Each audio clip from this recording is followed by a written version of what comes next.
Hello students, motherhood और parenthood is the most beautiful feeling. पर ऐसे भी बहुत सारे कपल्स होते हैं who cannot have a child. तो आज हम देखेंगे 4th चैप्टर रिप्रोडक्टिव हेल्थ का लास्ट टॉपिक जो बहुत ही इम्पोर्टेंट है आपके सीबीएसई पॉइंट ऑफ व्यू से भी, नीट से के लिए भी और दूसरे एग्जाम्स के लिए भी, इनफर्टिलिटी.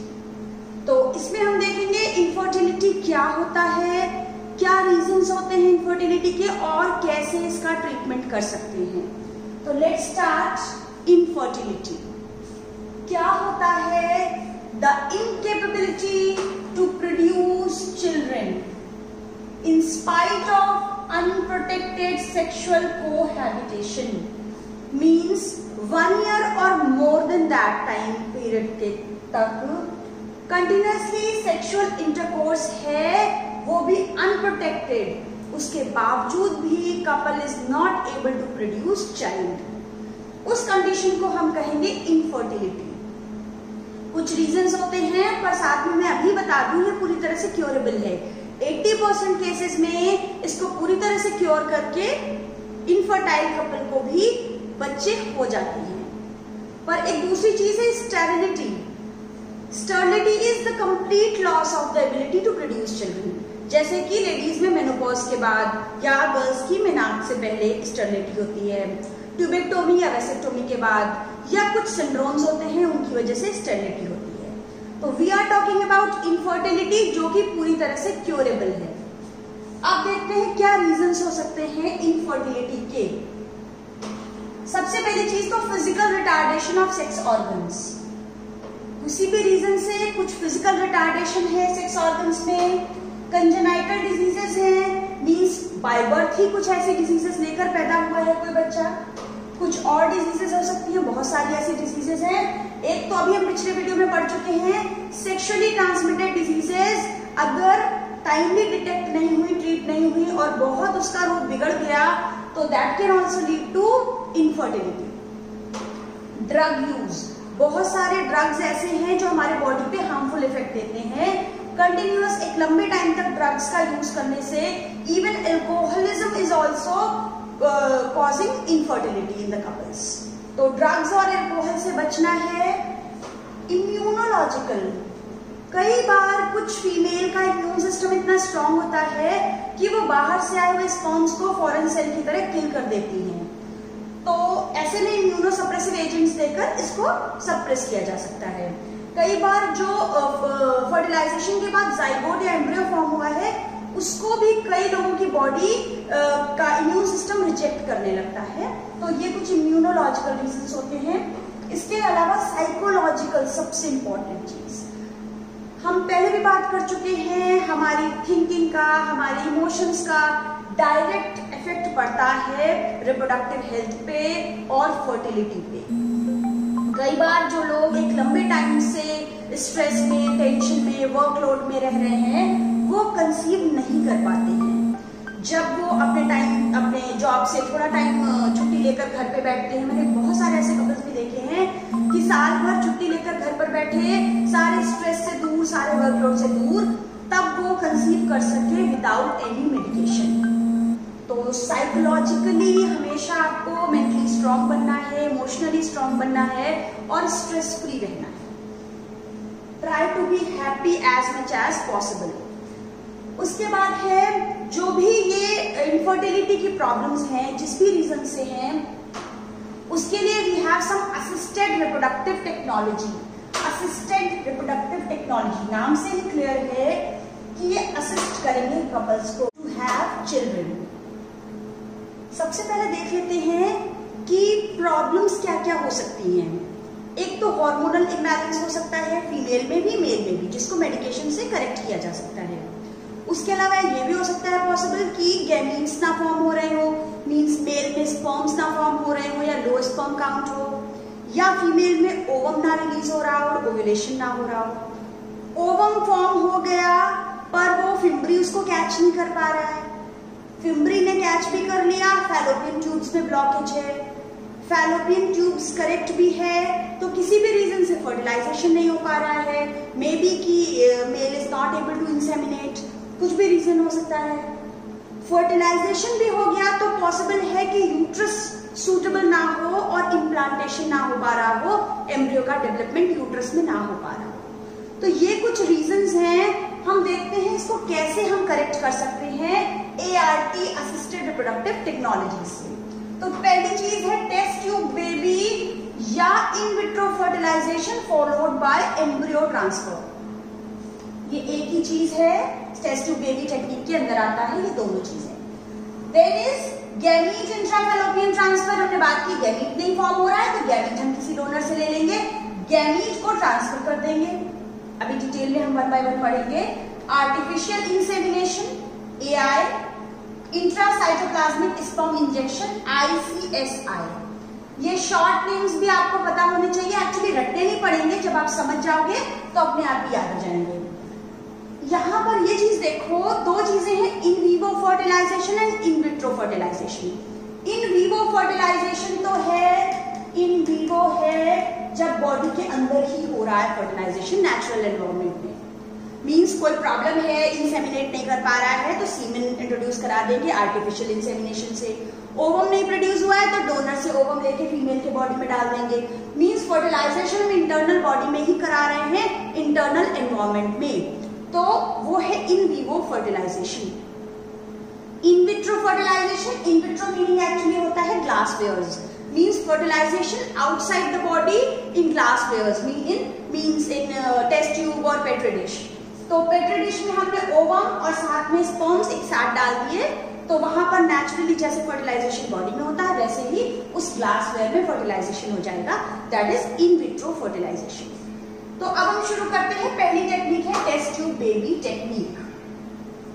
पहली चीज तो ये देख लो कि टेस्ट ट्यूब बेबी टेक्निक का मतलब ये बिल्कुल भी नहीं है कि टेस्ट ट्यूब में बेबी बन जाएगा पूरा। हाँ, हम स्टार्टिंग कुछ स्टेप्स टेस्ट ट्यूब में करते हैं, पर बाद में एम्ब्रियो का डेवलपमेंट होगा फीमेल के बॉडी में। देखते हैं सबसे पहले क्या होता है इस मेथड में। सबसे पहली चीज है collection of ovum from wife और डोनर। वाइफ में ओवम प्रोड्यूस हो ज्यादा नंबर में, उसके लिए सबसे पहले ओवेरियन हार्मोन का स्टिमुलेशन देते हैं बॉडी में, जिससे कि large number of ovum produce हो। आपको पता है सक्सेस रेट इंक्रीज करने के लिए जरूरी है कि ज्यादा ओवम बने, तो हार्मोनल स्टिमुलेशन देके ज्यादा ओवम प्रोड्यूस करवा दिए, और अब वो ओवम या तो वाइफ में से या फिर वाइफ में नहीं बन पा रहे हैं तो किसी हेल्दी डोनर में से ओवम लेकर बाहर हमने कलेक्ट कर लिए, ओवम हमने कलेक्ट कर लिए। नेक्स्ट स्टेप है collection of sperms from husband और डोनर। सेम थिंग है, या तो हस्बैंड से या किसी हेल्दी डोनर से स्पर्म कलेक्ट कर लेंगे, और स्पर्म की प्रिपरेशन होती है, वॉशिंग होती है, और प्रिपरेशन के बाद स्पर्म को हम यहाँ रेडी कर लेंगे।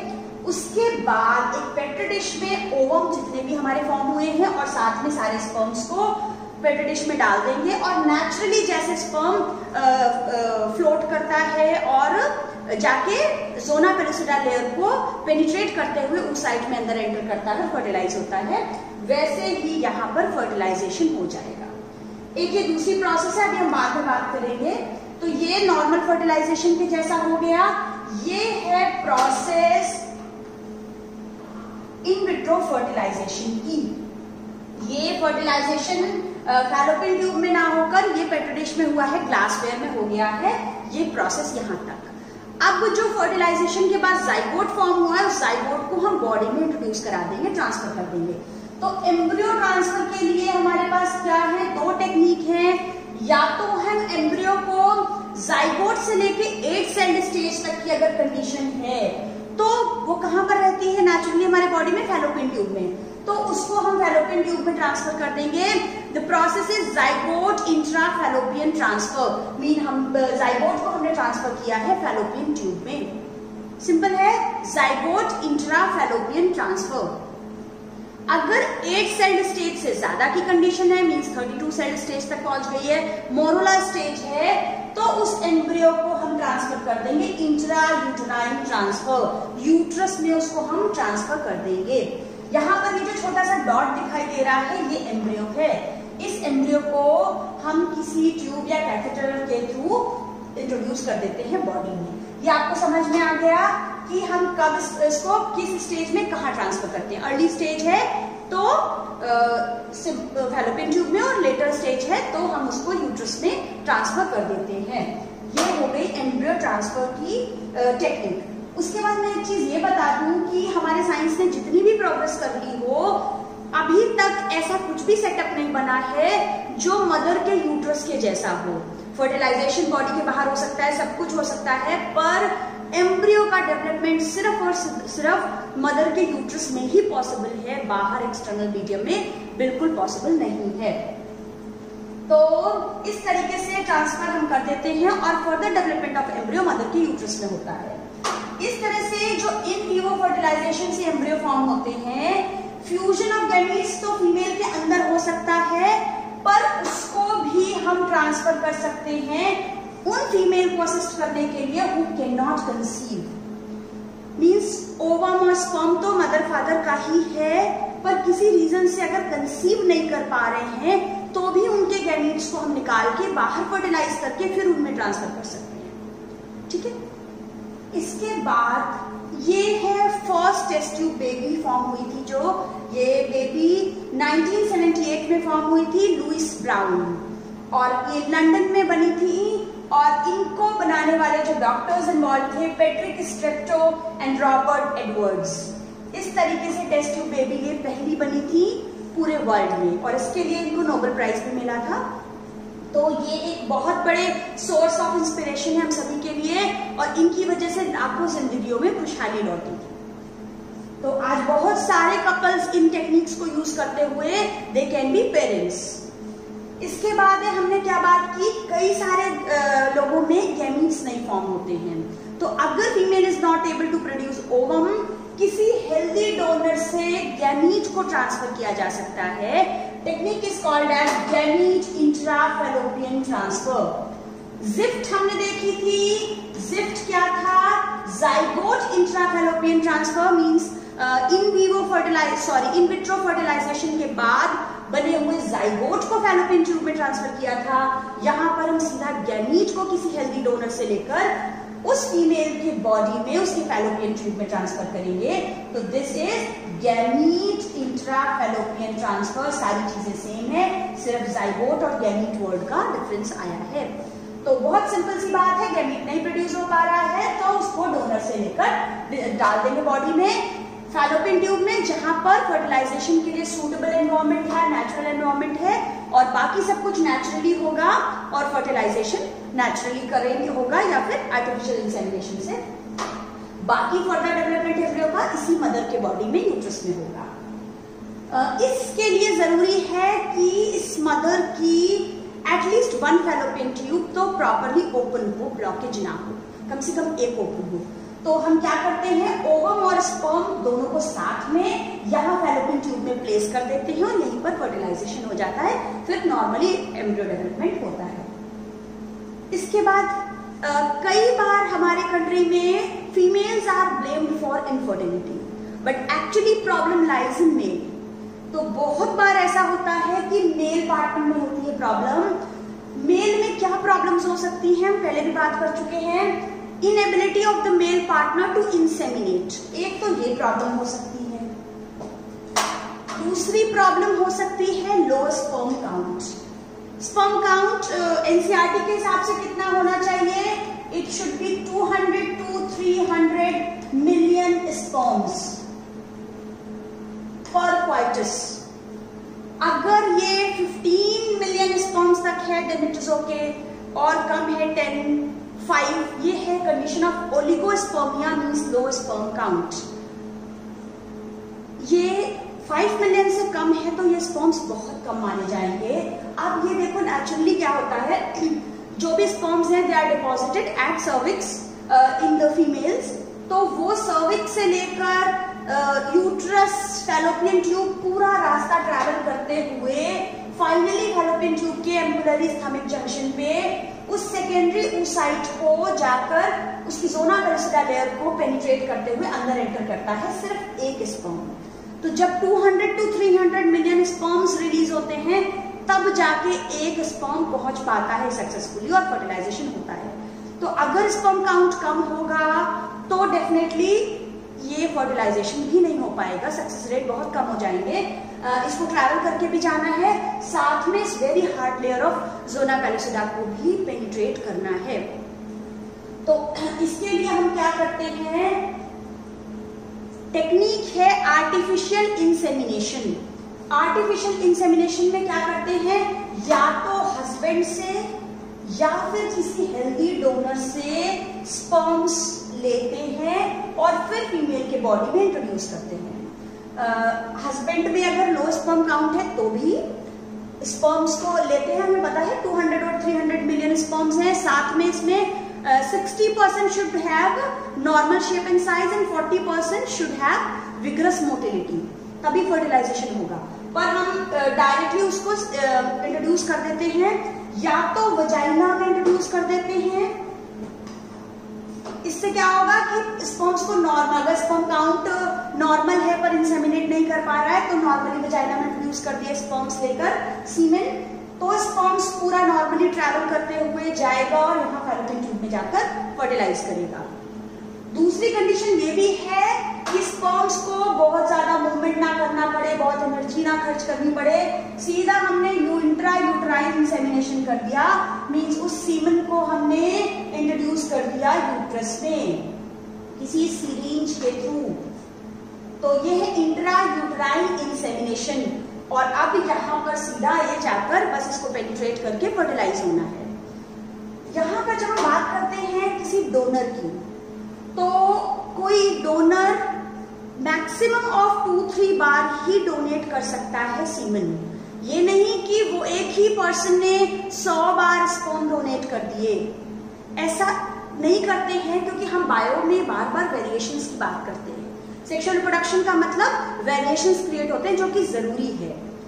अब पता चला एक ही पर्सन ने 100 बार स्पर्म्स डोनेट किया और वो 100 बच्चों का फादर है, कल को उसको कोई डिसऑर्डर, जेनेटिक डिसऑर्डर निकली, बाद में प्रॉब्लम, तो पता चला वो सारे 100 बच्चों में वो प्रॉब्लम इनहेरिट हो चुकी है।